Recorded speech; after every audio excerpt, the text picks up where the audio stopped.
Nikki Haley and Donald Trump.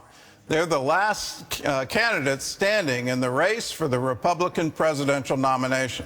Ron DeSantis dropped out of the race yesterday and endorsed the former president. CBN's Brody Carter reports on the latest developments with 1 day to go before the New Hampshire primary.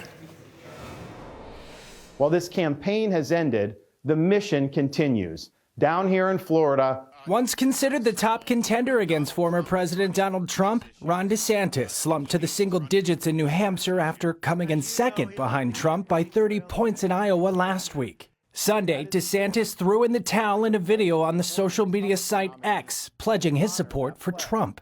He has my endorsement because we can't go back to the old Republican guard of yesteryear, a repackaged form of warmed-over corporatism that Nikki Haley represents. The days of putting Americans last, of kowtowing to large corporations, of caving to woke ideology are over. In a December interview with CBN chief political analyst David Brody, DeSantis seemed to acknowledge he couldn't overtake Trump.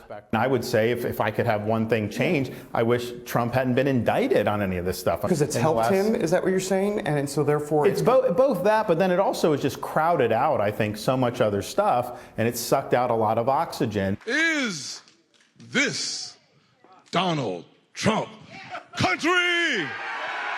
Trump secured another endorsement over the weekend, former Republican candidate and South Carolina Senator Tim Scott.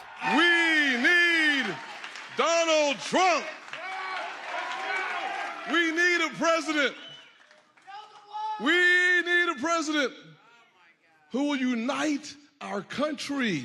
Now it's down to 2 vying for the Republican ticket. Nikki Haley, Trump's former ambassador to the UN, is questioning Trump's mental fitness after he seemed to confuse her with former Democratic Speaker of the House, Nancy Pelosi.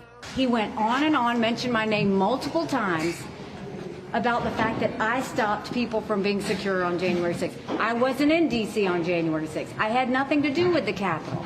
In New Hampshire, residents of the Granite State are carefully considering their choices. Right now, I'm still up in the air because I want to see who is the best. I'm not embarrassed to be an American like I was when his predecessor was in office. I will do everything I can to make sure that we don't have a repeat performance from our previous president. Trump holds 50% of support among Republicans in New Hampshire. Haley, 39%. Voters go to the polls on Tuesday. Brody Carter, CBN News. Well, we look forward to the results from New Hampshire, and then the race will turn down to South Carolina, and we'll see who survives that. But it looks like, if you were making predictions today, it looks like it's going to be Biden-Trump all over again.